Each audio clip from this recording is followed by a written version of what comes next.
အားလုံးမင်္ဂလာပါဒီနေ့ unboxing လုပ်ပြီးမဲ့ဖုန်းလေးကတော့ China version ကတော့အသုံးပြုပြီးသားဖြစ်တဲ့ Redmi Note 11e ရဲ့ global version Redmi 10 5G လေးကို unboxing လုပ်ပြီးမှာဖြစ်ပါတယ်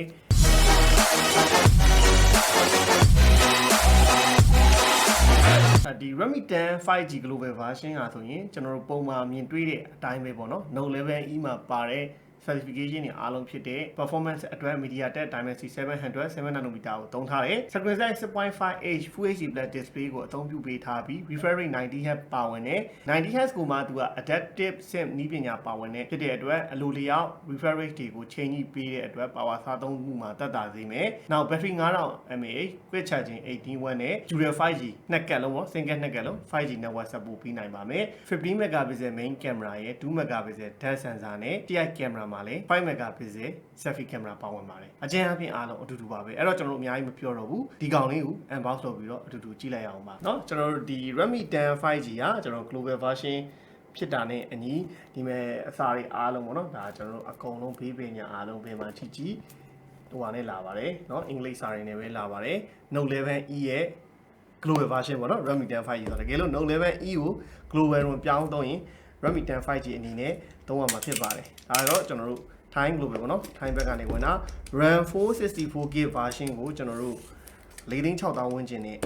ဝယ်ရရှိနိုင်မှာဖြစ်ပါတယ်လောလောဆယ်ဈေးနှုန်းနေရပါတော့အတက်အကျကတော့အားလုံးသိတဲ့အတိုင်းပဲဖုန်းဈေးတွေကအမြဲတမ်းအတက်အကျရှိနိုင်ပါတယ်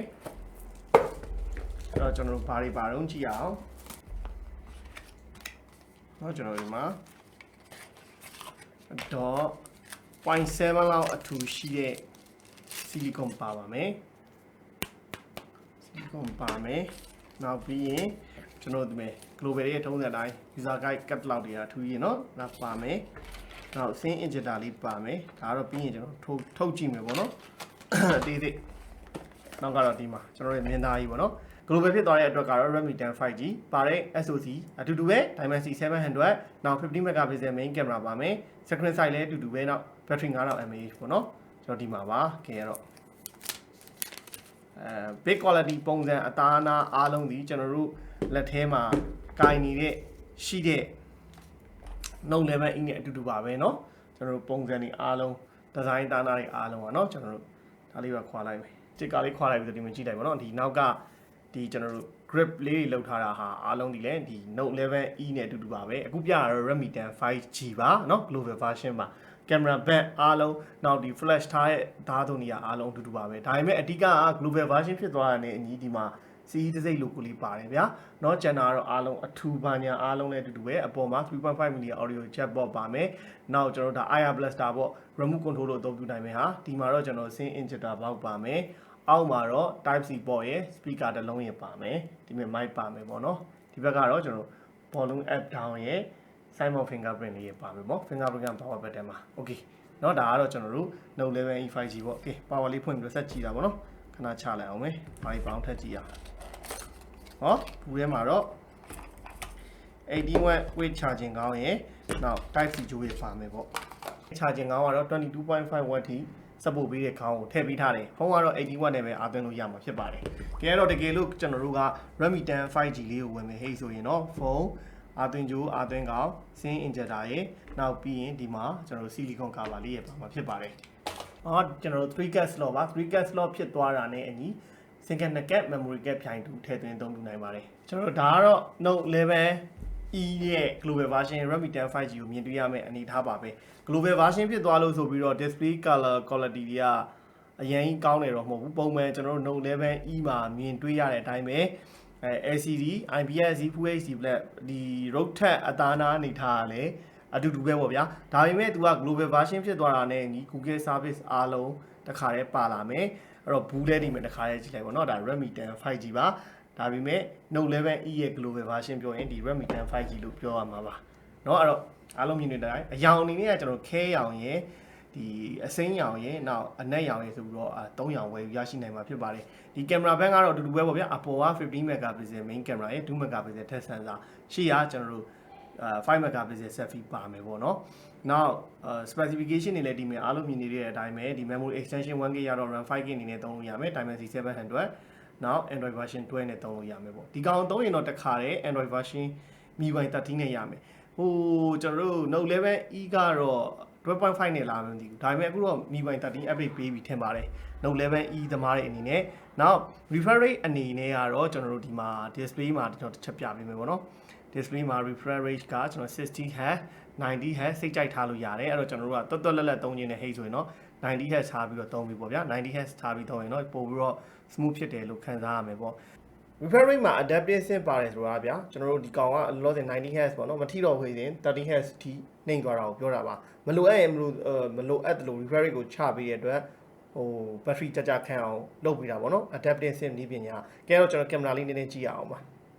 ကင်မရာကလည်းကျွန်တော်အတူတူပဲပေါ့ဗျာအတူတူပဲပေါ့ဆိုတာကျွန်တော်တို့ပါတော့ဒီ Note 11E မှာပါတဲ့ကင်မရာနဲ့အတူတူပဲအဲ့တော့ device watermark plate တက်လိုက်ပြီနော်ဒိတ်တိုင်းထည့်ခြင်းနဲ့ဒိတ်တိုင်းထည့်လိုက်ပေါ့နော်အဲ့တော့ရိုက်လိုက်ရင်တော့သူကဒီဟာ Redmi 10 5G လို့ပုံပေါ့အခုလောက်ဆိုတော့အားလုံးသိပါတယ်ကျွန်တော် Note 11E ကိုဓာတ်ပုံရိုက်လိုက်ပြီးခေဆိုရင်ဒါ Note 11E မှာဆို Redmi 10 5G လို့ပဲပေါ်တာပေါ့နော် Note 11E လို့မပေါ်ဘူးเนาะကျွန်တော်ဒီမှာ Redmi 10 5G ပေါ့အဲ့တော့ဒါကတော့ရှင်းနေပေါ့နော်device name နဲ့ကိုက်ချင်တဲ့ဟိတ်ဆိုတော့ဒီလို Redmi 10 5G ကလို့ပဲလုံးဝဝယ်လိုက်ပါပေါ့နော်ဒါကျွန်တော်ပုံမှန်သူ့ရဲ့ main camera စင်းပေါ့နော်အဲ့တော့50 megapixel နဲ့တစ်ချက်ရိုက်ကြည့်အောင်ပါနောက်တော့ဒါကျွန်တော်50 megapixel နဲ့ရိုက်တဲ့ပုံပါနောက်ကျွန်တော်ဒီတေးကတော့မစိုးပါဘူးသူပုံမှန် Note 11E မှာရသလောက်ပဲရတယ်အရင်ကြီးတော့ဒီကောင်နဲ့ရိုက်လိုက်တယ်ကောင်းတယ်ဆိုတဲ့ result တော့မဟုတ်ဘူးပုံမှန်ကျွန်တော်တို့ Note 10 5G တို့ဒီ Note 11E တို့ကပါတဲ့ကင်မရာတွေရဲ့ fan ဆောင်ကြီးကအတူတူလောက်ပဲပေါ့နော်ဗီဒီယိုကလည်းအားလုံးသိထားတဲ့အတိုင်းပဲကျွန်တော်တို့ဒီ 1080p Full HD ပဲရိုက်လို့ရမယ် 13fp ပဲရိုက်လို့ရမယ်နောက် Pro Move ပါတဲ့အတွက်ကတော့ကျွန်တော်စိတ်ကြိုက်ပြောင်းလဲပြီးတော့ click ပြီးတော့ဒါ ISO တွေဟာ wide balance တွေ click ပြီးတော့ရိုက်လို့ရမယ်ပို့ပြီးတော့ဒီကင်မရာမှာပဲ setting တွေနားလည်ရင်တော့ပိုကောင်းတဲ့ပုံရိုက်လို့ရမယ်ပေါ့ portrait မှုလေးတစ်ချက်ဆန်းကြည့်မယ် portrait မှုတော့မစိုးဘူးဗျာနော်ထော်ဒီဘာလို့ဆိုတော့ဒီ cutting တော့လူပုံနဲ့နောက်ခံ background နဲ့ဖြတ်တဲ့နေရာမှာအနားသားတွေဖြတ်တာတော်တော်တက်တက်ရရနဲ့ဖြတ်ပြီးတာကိုတွေ့ရတယ်เนาะအဲ့တော့ portrait မှုလေးကတော့မစိုးဘူး5 megapixel selfie portrait တယ်လေဒီကောင်တွေကလေ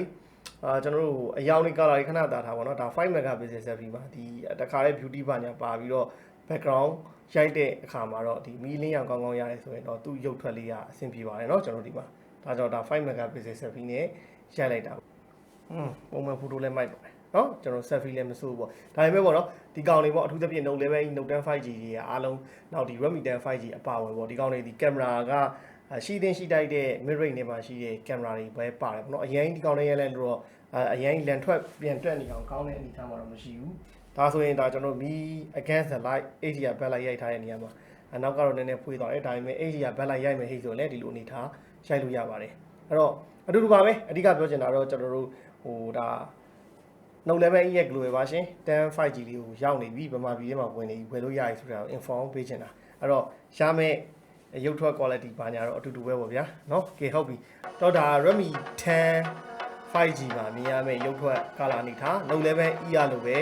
ဒီ brightness ကတော့နည်းနည်းလို့ခံစားရတယ် adaptive sync ပါတဲ့အတွက်video ကြည့်တဲ့အချိန်မှာကျွန်တော် refresh rate က 30Hz ပြောင်းပါတယ် color accuracy အနေနဲ့ကတော့အဆင်ပြေပါတယ်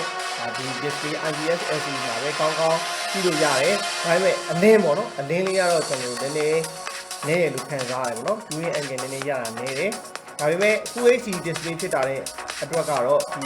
display ကိုကတ်ကြည့်တဲ့အနေထားမှာရုပ်ထွက်ကတော့ညံ့ညွန့်ထွက်တာကိုတွေ့ရမှာဖြစ်ပါတယ်ချွတ်ချုံမှုပေါ့နော်ချွတ်ချုံမှုညံ့ညွန့်မြင်ရတယ်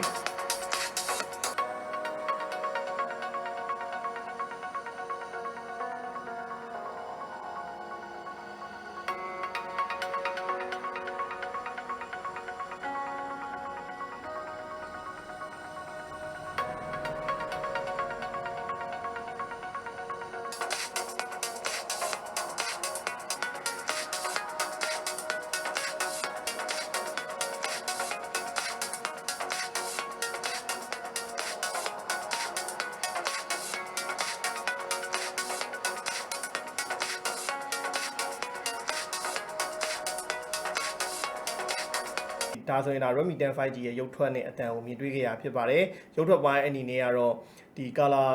brightness တွေပြောတဲ့နေရာမှာ color accuracy ကောင်းတယ် color အရောင်သွေးလေးကဒီ LCD မှာရှိတိုက်တဲ့အနေအထားမှာရှိတယ်ဒါပေမဲ့အလင်းကတော့နည်းနည်းလို့ခံစားရတယ် speaker အနေနဲ့ကတော့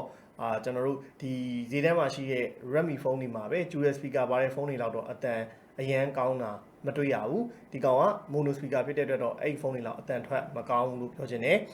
နောက်တစ်ချက်အနေနဲ့ကတော့ဒီကျွန်တော်တို့ဒီ Note 11E ပါပေါ့နော် Note 11E ရဲ့မှာကျွန်တော်တို့ဒီ global ပြောင်းပြီးဆော့တဲ့အချိန်မှာ mobile legend မှာ Ultra ပွင့်လားမပွင့်လားကျွန်တော်တို့မမှတ်မိမပွင့်ဘူးလားမပြောတတ်ဘူး mobile legend ကိုဒီ Redmi 10 5G မှာတော့ဒီ refresh high graphic Ultra နဲ့ဆော့လို့ရပါတယ်ဟိုမှာမပွင့်သေးဘူးထင်တယ်ဗျဒီ Note 11E ကို Redmi 10 5G ပြောင်းလိုက်ရင်တော့ဒီ mobile legend မှာ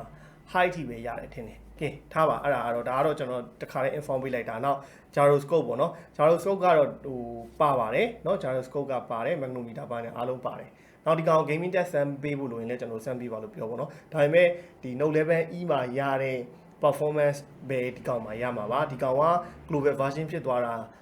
မှုဒီ Google service တွေပါလာပြီးတော့အခြား feature လေးတွေအနည်းငယ်ပို့သွားတာပဲ